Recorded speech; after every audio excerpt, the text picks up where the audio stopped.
All right, in this video, we're going to discuss the single engine climb profile on initial takeoff in the event of an engine failure. Just like hopefully you reviewed the S1 equation series videos, but if an engine failure occurs prior to S1, you're going to abort the takeoff. If an engine failure occurs at or above S1, the takeoff must be continued, otherwise you may not be insured to stop on the remaining runway distance or stop in time safely.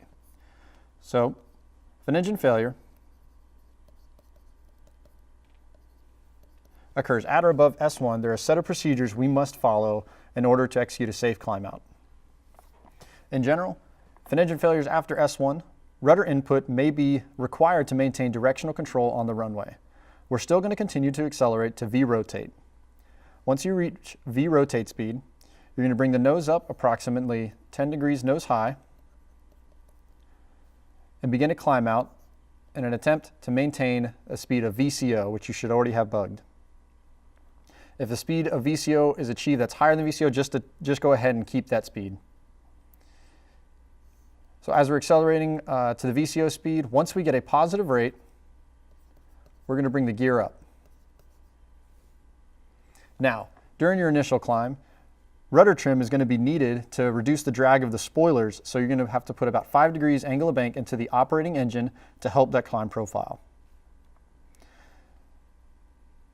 Once you bring the gear up, you're going to continue your climb to about 400 feet AGL.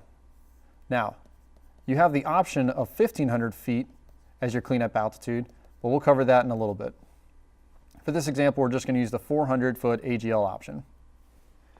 At 400 feet AGL, you're going to drop the nose, level off, and accelerate to VCO plus 10. Passing VCO plus 10, you're going to get your flaps up and clean up the aircraft. Reaching VCO plus 15, you're going to continue the climb to either 2,200 feet AGL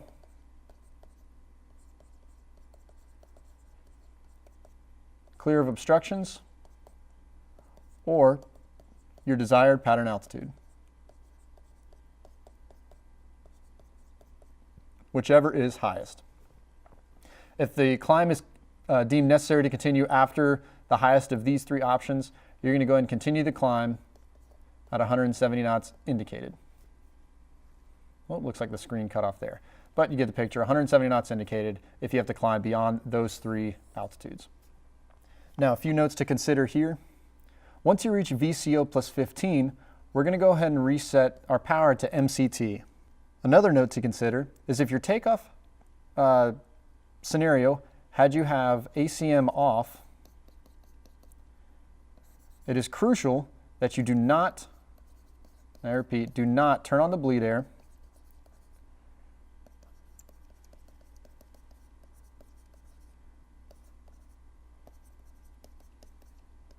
until you're at your desired pattern altitude,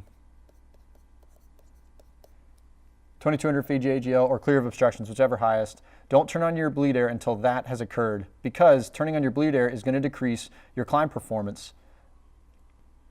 Next consideration here is if your takeoff included your flaps being up, you're going to change your speeds out a little bit. So your initial VCO, which you should have bugged, should not be changed. However, once you get to 400 feet AGL, you're going to level off and you're going to accelerate to VCO plus 5. With your flaps up, your speed should already be accounted for your flaps being up, and so you're only going to accelerate 5 knots and then continue that climb at VCO plus 5 if your flaps are up.